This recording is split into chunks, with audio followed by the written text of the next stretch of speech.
Today's combat troops are the best trained and equipped fighting men and women in history. But the military is constantly adapting to the potential wars of tomorrow. At research labs and military installations around the world, the technology, training, and tactics of tomorrow are being tested today. This is an inside look at the 21st century warfighter.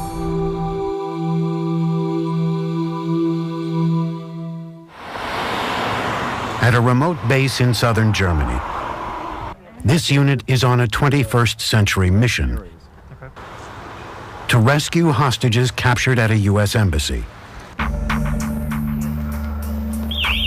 Get down, play more! Stay down, keep your head down.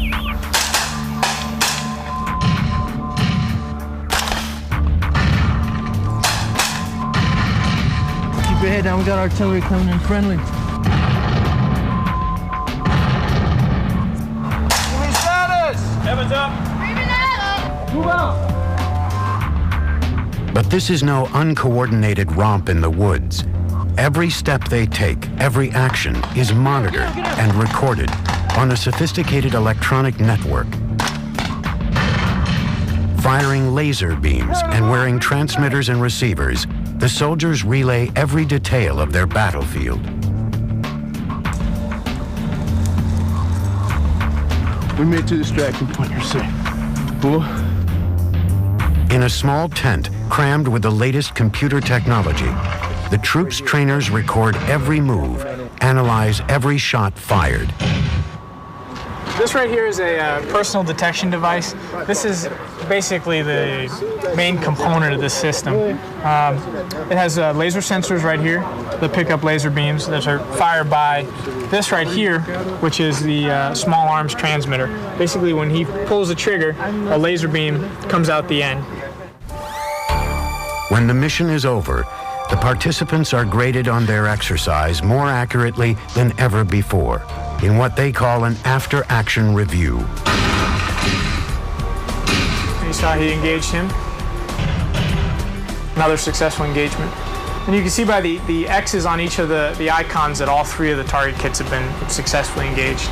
The stakes here are very high. They learn what they did right and wrong. Some were shot and killed.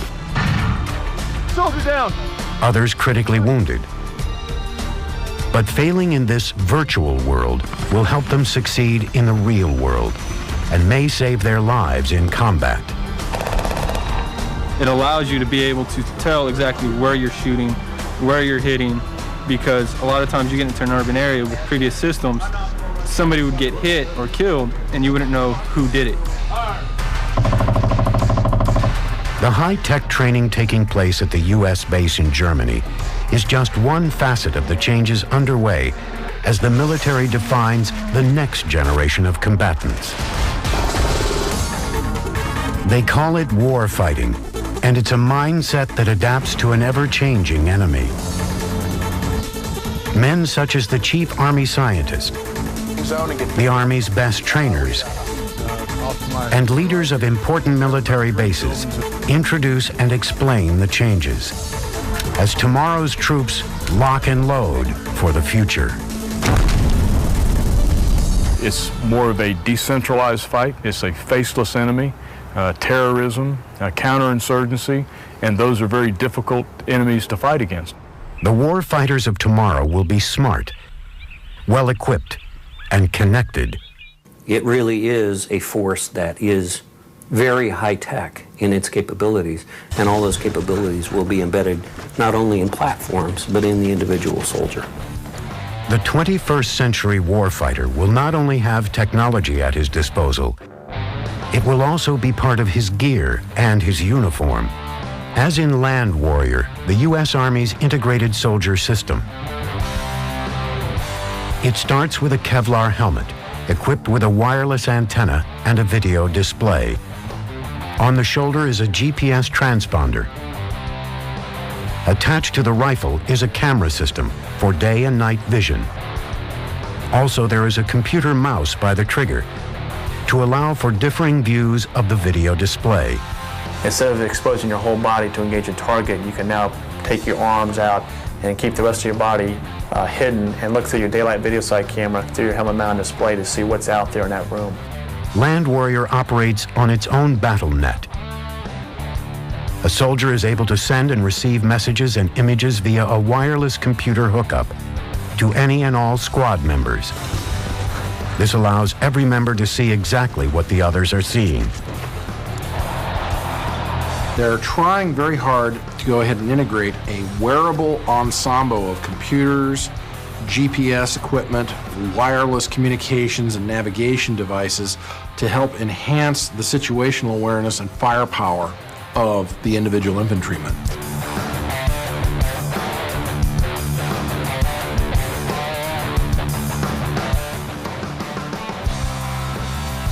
To reach these goals, the armed forces have reorganized their infrastructure, upgrading critical training centers to go with the new technology. Those training centers have revolutionized the way we as an Army train soldiers, leaders, and forces for operations around the world. It really is a different way of thinking about how you conduct the fight from the way we've done it in the past. This revolution includes a new battle space, virtual reality. Simulations allow you to practice the tasks that you are going to perform when you go to war. The more realistic training that we can give our soldiers that are going to be going back into the combat role, the more prepared they'll be, and actually, we could actually be saving lives. One of the most advanced simulations is the Firearms Training System, FATS for short. Using a combination of lasers, video, and computers, FATS gives soldiers cutting-edge training on a wide array of weapons, from small arms to convoy gunnery. These virtual weapons are not only good training, they're also extremely cost-effective. The realism afforded by 21st century simulations offers all the benefits of shooting live ammo and training without the high cost per round. It may look like a video game, but these games can mean the difference between life and death. Games are pretty powerful training medium. That is something that we're starting to pioneer on behalf of the Army. All this combines to make the 21st century warfighter a more effective fighting unit, better trained, better equipped, and better prepared for the uncertainties and challenges that lie ahead. 3, 2, my position for about. The full might of modern warfare first appeared in Operation Desert Storm, as massive and amazingly accurate payloads were unleashed on an unsuspecting enemy.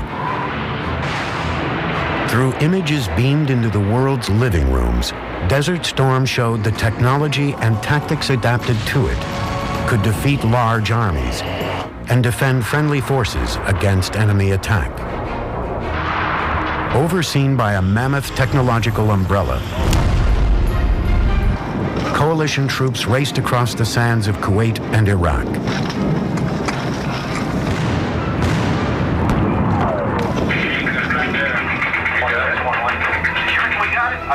Operation Desert Storm became a proving ground for new armaments.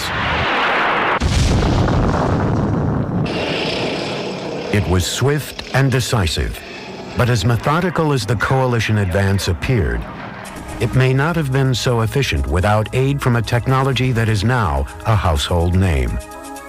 Global Positioning System, or GPS, has proven to be a crucial component of a modern military. 24 GPS satellites far above Earth's atmosphere beam down a constant barrage of geographical data to GPS receivers on the ground. This data translates into a specific location on the surface of the globe. The space-based navigation system allows soldiers and commanders to determine their precise location at all times. GPS is now an integral tool for the 21st century warfighter. But its perks extend far beyond human soldiers.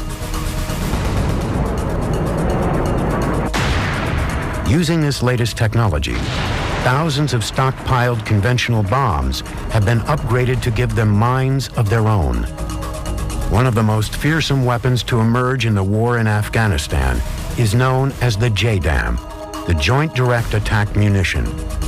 A bolt-on tail assembly contains a GPS guidance system, which receives target coordinates directly from the pilot of a launch aircraft. Once dropped, the bomb knows exactly where they are and where to go, calculating their own trajectory with a range of 15 miles.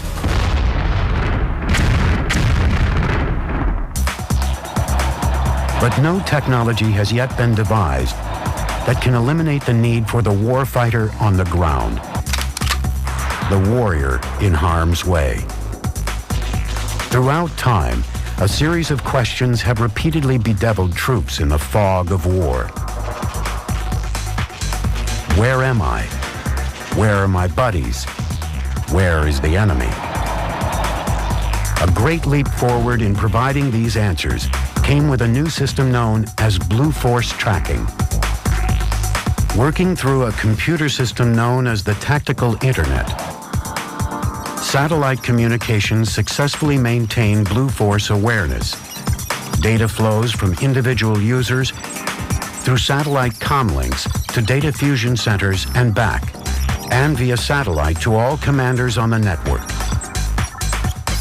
It is a digital view of the troops. This system provides those answers across the battlefront spectrum, to grunts on the ground, to their immediate commanders, and even up the chain to generals and the Pentagon itself. Using the latest up-to-date data available, it can be started at the very beginning stages in the planning of an operation. Sir, your mission data is loaded and your graphics is up. Oh, thanks, Gordon. Oh. Sergeant Finn, let me show you where I need you to recon. Cool, sir. I need you to push out some OPs to cover our flank.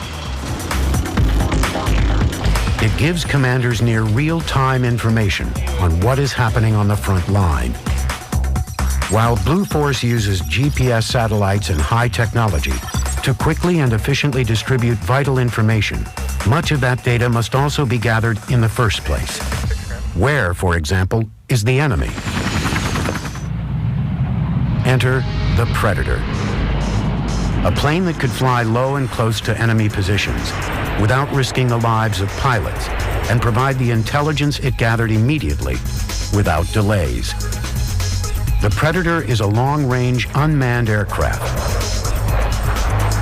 that carries cameras and a satellite link. It can send real-time video to commanders anywhere in the world. At any moment, day or night, a Predator is probably flying, sending the information it gathers back to the Pentagon. As simple as it looks, it is no toy. Predator's a marvel. It's an amazing aircraft. It's not a toy. It's not a remote control toy as some people think. We offer real-time video down to the troop commanders. That's never been done before. Besides being the eyes of the warrior, we are an information system that he has never had access to before that allows him to make better decisions. The Predator also has become part of the lexicon in Afghanistan and Iraq. As popular as they are with the troops, however, they are limited in number. So smaller, perhaps more primitive versions are now being used by Special Forces A teams and some Marine units. One of the latest is known as Dragon Eye. Dragon Eye is a 5.5-pound backpackable unmanned air vehicle designed to be able to fit into a Marine's pack. It enables a company commander or platoon commander to take this capability with them into the fight so that they can use it to look over the next hill or over the next building. The operators pull the Dragon Eye out of their backpack, they assemble it, it's made in 5 pieces. We have 2 cameras on the aircraft, one that looks forward and one that looks to the side. What we send back to the ground control station is 30 frames per second NTSC video in real time. 3, 2, 1.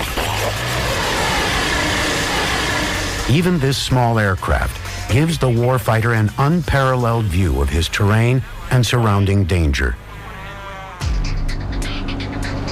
So too does surveillance and reconnaissance ground equipment, known more affectionately by its acronym SARG. It's a remotely controlled reconnaissance and surveillance unmanned platform, and its primary mission is to go forward of our scout forces and our reconnaissance forces, check the situation out before they proceed. Like unmanned aircraft, these remote-controlled robotic vehicles also use night vision and GPS equipment. SARG may well be the first of a long line of such equipment in all shapes and sizes, such as SARG's nephew, Dragon Runner. The vehicle's invertible, there's no active suspension, and the reason why is it is tossable. Toss it into a window or onto a rooftop. In the front of the vehicle, you have in the center the low light wide angle video camera, infrared LED for night use. You have the motion sensor and a directional microphone so the Marine can listen remotely. It also has motion sensors on both sides. It's used for the interior exploration or reconnaissance of buildings. If Marines were inside a building and they needed to get situational awareness of what was outside a building, you could easily throw it from a second-story building or window and drive it on away. Dragon Runner can also be used to explore the underside or the undercarriage of vehicles. The vehicle actually drives by a group of people, and I think out of 3, only 1 saw it go by. Whether using miniature robots or giant satellite-based protection systems, the 21st century warfighter has come a long way. But those who train these warriors know best. There's still a long way to go. Armies have fought one another since before recorded history. Young men have been sent into harm's way as generals planned, plotted, and ordered the assaults. For the ground troops, training often amounted to no more than being taught how to use a rifle. For the individual soldier, forcing his way through the mud and the blood, the best arsenal he had consisted of his weapon and his boots. But much has changed. Today's forces are not your grandfather's army. As times have changed, so have the demands. To better prepare the average soldier and to better equip him for new types of battles and enemies. For the duration of the Cold War, from the 1950s to the turn of the century, America prepared to fight a massive conventional war, most probably in Europe and most likely against the Soviet Union. But today's and tomorrow's battlefields are far more likely to be in rugged mountains and valleys, or the back streets of a distant city. We're not doing large formations, mechanized fights at the Combat Maneuver Training Center because that's not what units will experience when they go into Afghanistan, Iraq, and the Balkans. Unlike battles of the past, war today can break out anywhere, anytime. Today we have many threats around the world, and it's uncertain where the action might be next year or the year after next. And we have to be prepared to move into theater quickly and respond quickly. They now need specialized training, customized to the enemy, his tactics, and the environment in which they will meet. Some of the most critical training for the wars in Iraq and Afghanistan is being conducted at U.S. bases in southern Germany. The training here is especially important because the location is only hours away from where these troops will deploy. For many soldiers, it's their last stop before being sent into a combat zone. As the operations group commander here, Colonel Davis is responsible for all combat maneuver training. As we look into Afghanistan and Iraq, obviously the threats are different. We obviously replicate the insurgent activity that is present in the theater. They are training to look for suspicious activity in an urban setting and how to subdue a suspect if needed.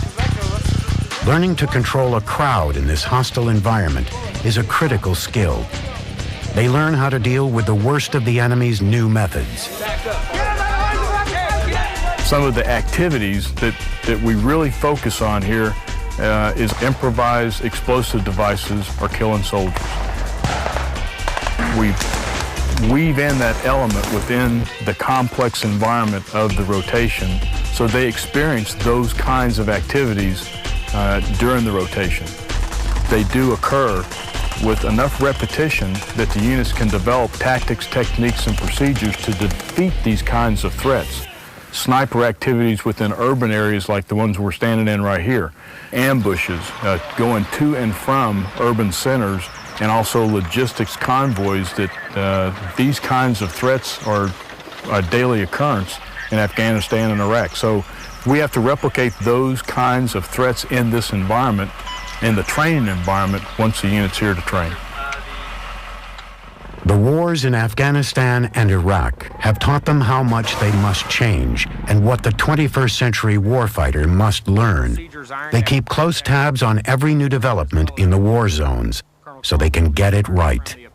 We sent our planners to Afghanistan into the area that they're going to operate so we could get with the units that are down there now, see what right looks like, and then we go through a process of exercise design, exercise development, script writers that provide the orders and those types of things that really provide the structure of the rotation.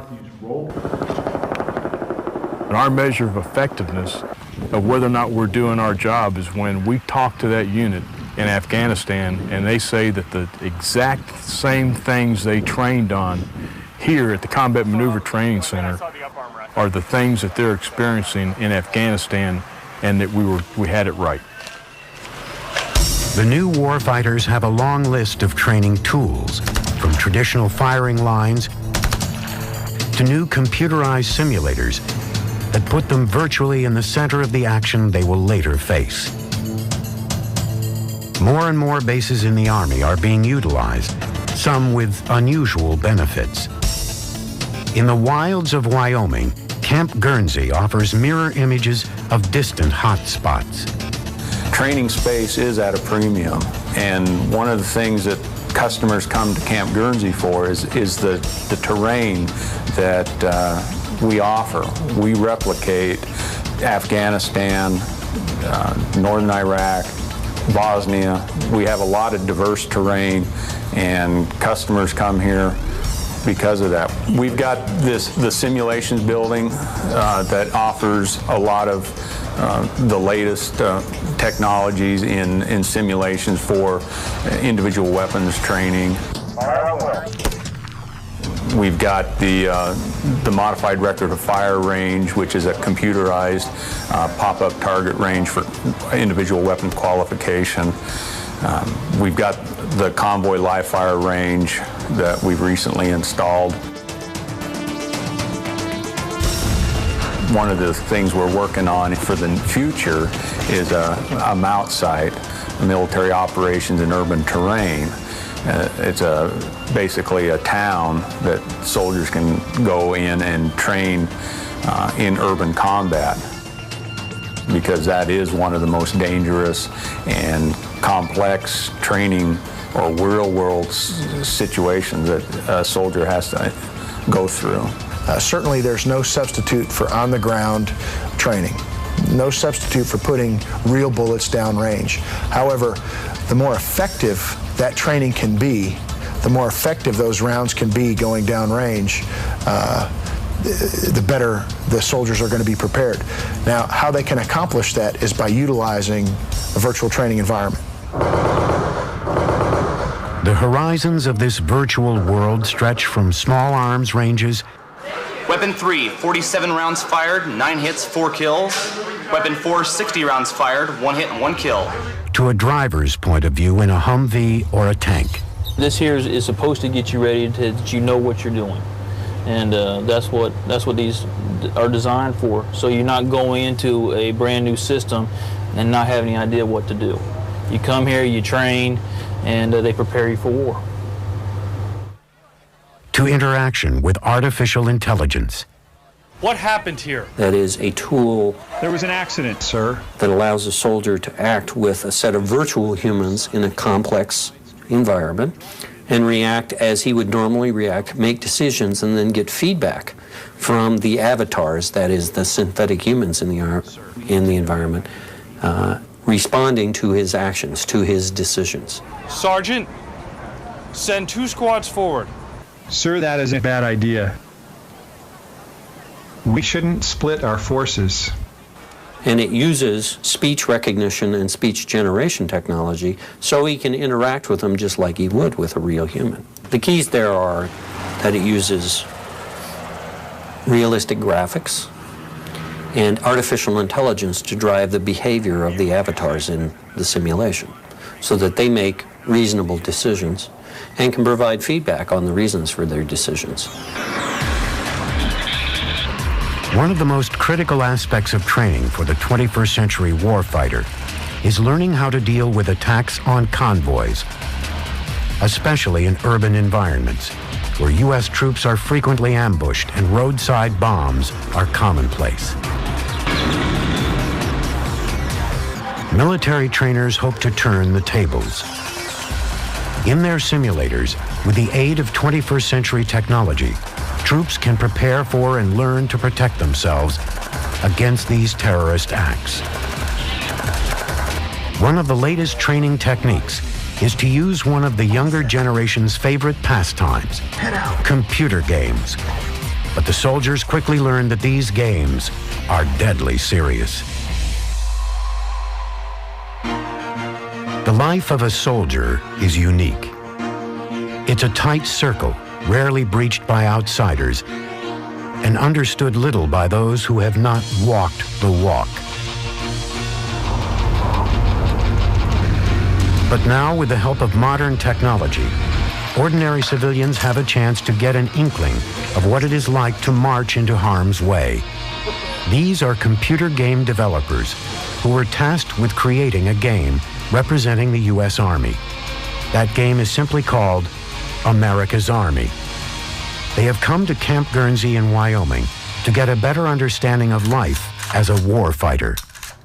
When America's Army decided to create the new game, we went outside and tried to get some of the brightest minds in the industry to try to create a very realistic game that would be able to take the United States Army's message and present that in a very realistic first-person shooter game to the American public.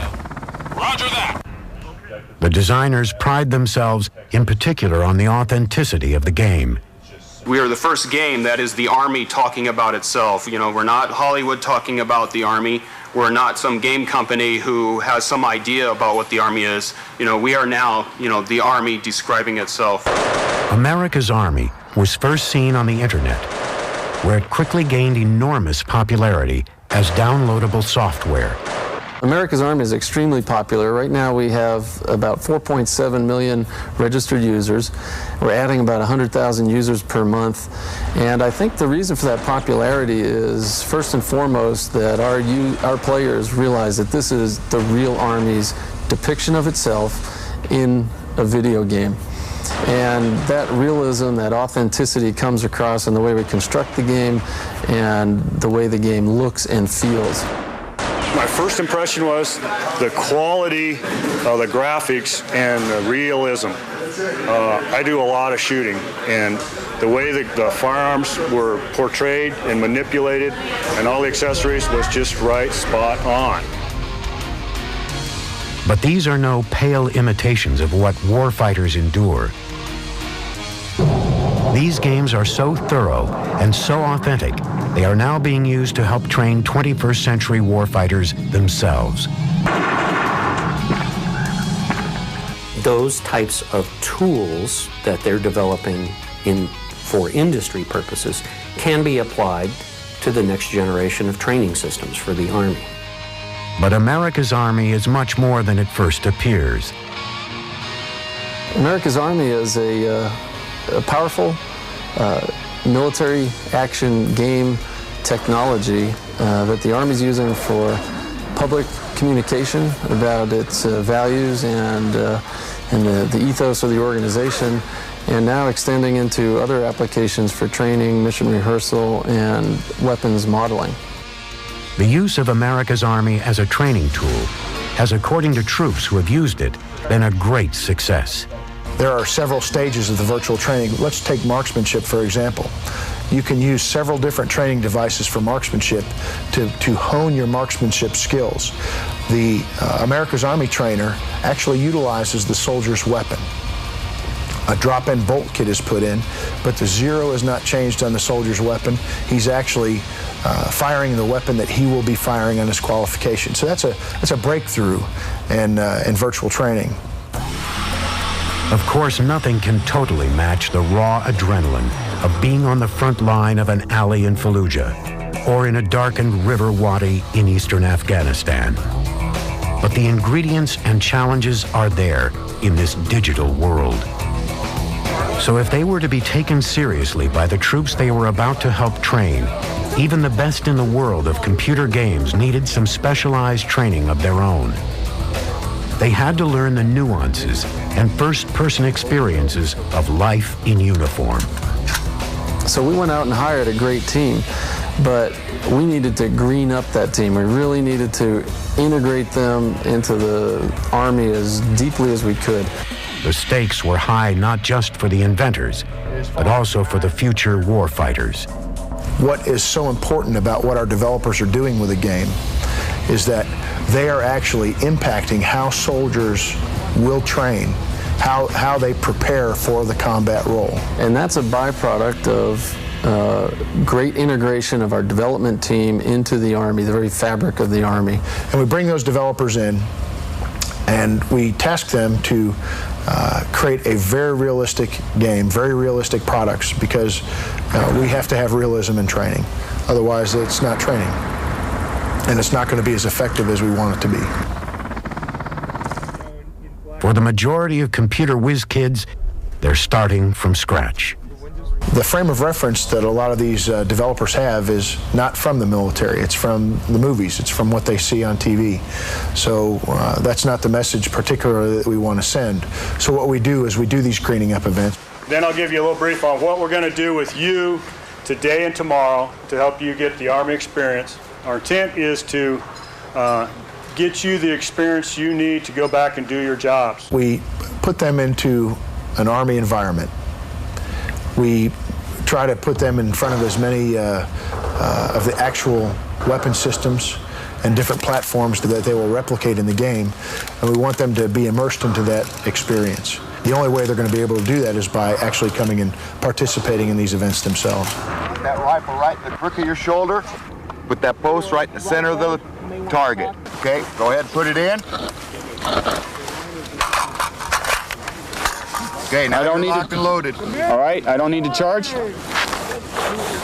They may be developing training and techniques for 21st century warriors, but they start with age-old commands. And squeeze the trigger. Good.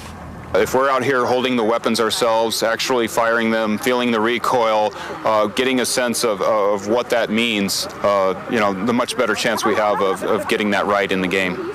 The developers are having a great experience. They're having a lot of fun. As a matter of fact, most of the developers consider the green up events a bonus and a benefit to the job of working for the America's Army project.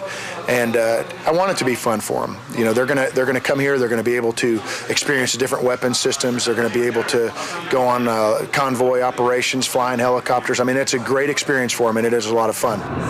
To make the America's Army game authentic and relevant, the developers had to learn about the biggest dangers facing real troops on the ground. Of particular concern are ambushes and improvised explosive devices, known as IEDs. One of the tasks that the developers were really interested in getting involved in is convoy operations. We've tasked them to create a convoy simulator to simulate an ambush or improvised explosive device attack on a convoy. But the Army did not stop at the drawing board. They took them out on the road to the type of environment where it could really occur. So today, we put the developers in a convoy. It was a 7-vehicle convoy that was actually ambushed by some opposing forces. They actually went through the ambush, they returned some fire, and were able to get out of the kill zone.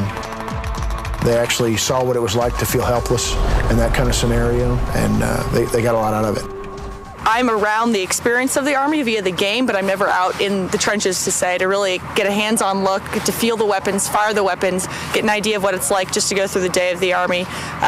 Yesterday was about a 16-hour day, and I think it's good for us to experience what someone in the Army goes through in that regard. We make the game more realistic by doing these type of things because now we get to experience these things firsthand. We get to see how a weapon works, we get to see how a helicopter flies, we get to see how a convoy runs, and then we get to apply that and tweak those values, of course, considering gameplay at the same time. These enthusiastic young inventors are exploring new frontiers. But as daring as their work is, it's only the beginning of what lies ahead. What is now emerging from the military's secret research and development labs. For as long as men have gone to battle, they have sought ways to protect themselves against the enemy and his weapons, from medieval knights to both World War I and World War II, and on to Vietnam. The system has not yet been invented that would not only save lives, but also guard against crippling wounds, until now. The body armor used currently by U.S. forces has proven invaluable, but it's still heavy and cumbersome and often slows down a warrior on the move. We have in the field today something called the interceptor body armor. It's a vest with a set of plates that you stick in it that actually protect the soldier against gunfire. And there are many examples of soldiers' lives being saved from bullets and fragments due to the presence of that body armor. But a new type of armor is on the drawing boards for the 21st century warfighter. Working at the Massachusetts Institute of Technology, scientists are using a new frontier known as nanotechnology to create new lightweight body armor. We have the folks at MIT in the Institute for Soldier Nanotechnology who are exploring new types of materials, designing them from the ground up. So you'd take something that'd be normally as flexible as this coat, and if it was struck by a bullet, would instantly become as hard as armor and deflect a fragment. But the research doesn't stop here. Well, the Army's really put a good challenge out, and it's to protect the individual dismounted infantry soldier, and to protect from ballistic, chemical, biological, to enhance his survivability. To do that, scientists are developing an entire battle suit that not only protects the soldier, but can also detect and diagnose injuries and then apply life-saving measures automatically. As hopeful as it all sounds, however, it could be years before such protection makes it out of the research lab. Nonetheless, research continues on this front, and a multitude of other projects. At Auburn University in Alabama, scientists have been working for several years on developing what they call a smart bullet.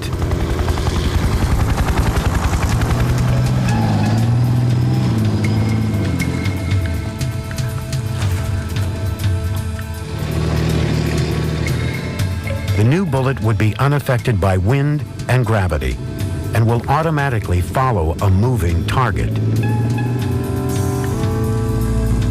It will allow an infantryman to identify a target with a laser beam, and the bullet will hone in on the reflection. While a sniper takes up his position, his spotter will identify the target.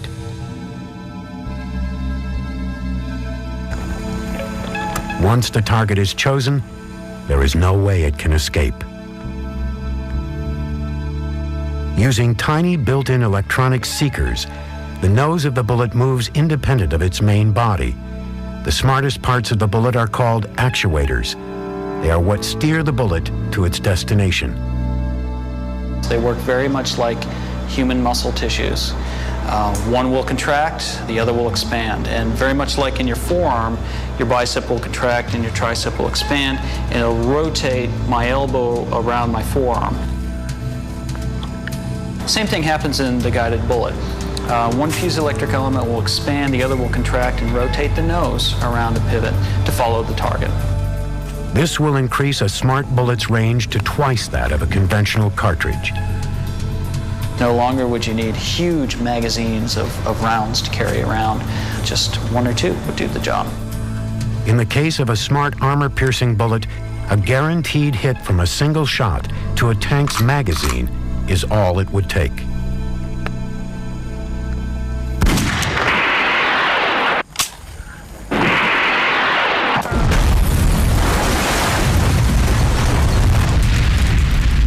And the technological revolution continues.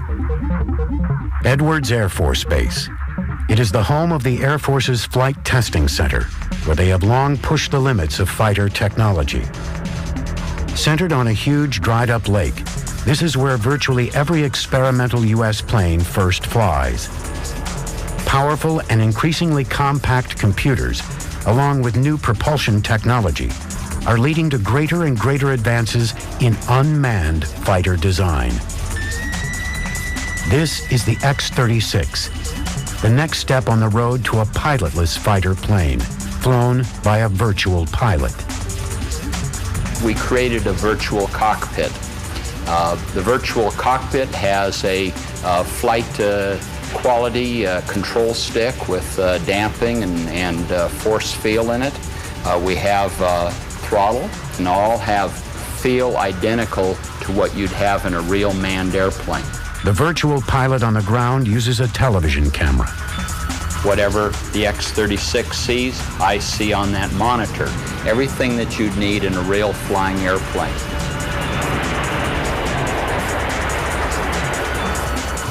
The X-36 is designed to reduce its profile on radar, making it not only stealthier, but also faster.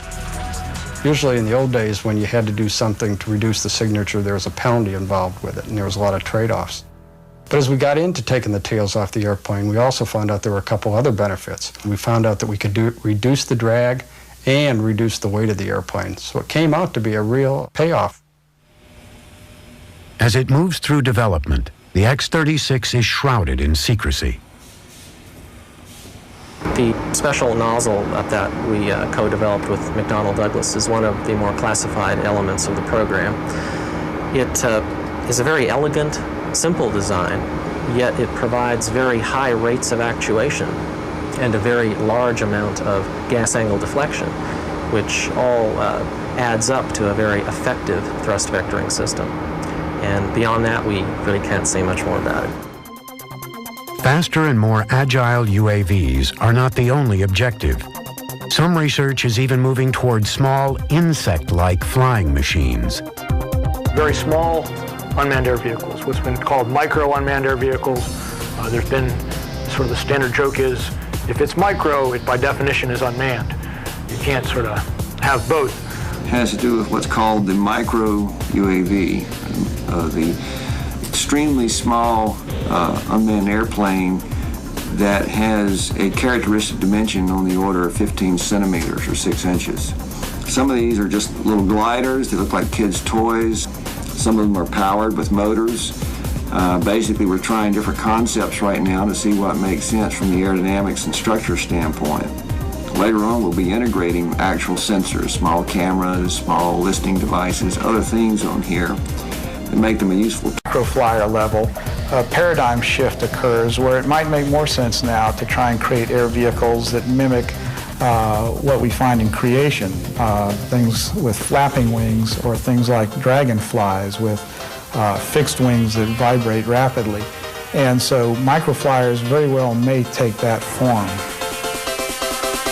It may seem like science fiction, but plans are underway for the uses of such tiny machines. Various concepts have been put forward for tiny air vehicles that could act perhaps as a fly on the wall and used in covert operations that would fly into a building. This would be unmanned aerial vehicles that grow smaller and smaller to approach the size of insects, affix themselves to a ceiling or a wall of an area that they have been drawn to by pheromones given off by human beings, perhaps. With high technology making quantum leaps at every turn, the question must be asked, could the day come when machinery takes over as a future warfighter? Perhaps in the form of robots. Identify yourself.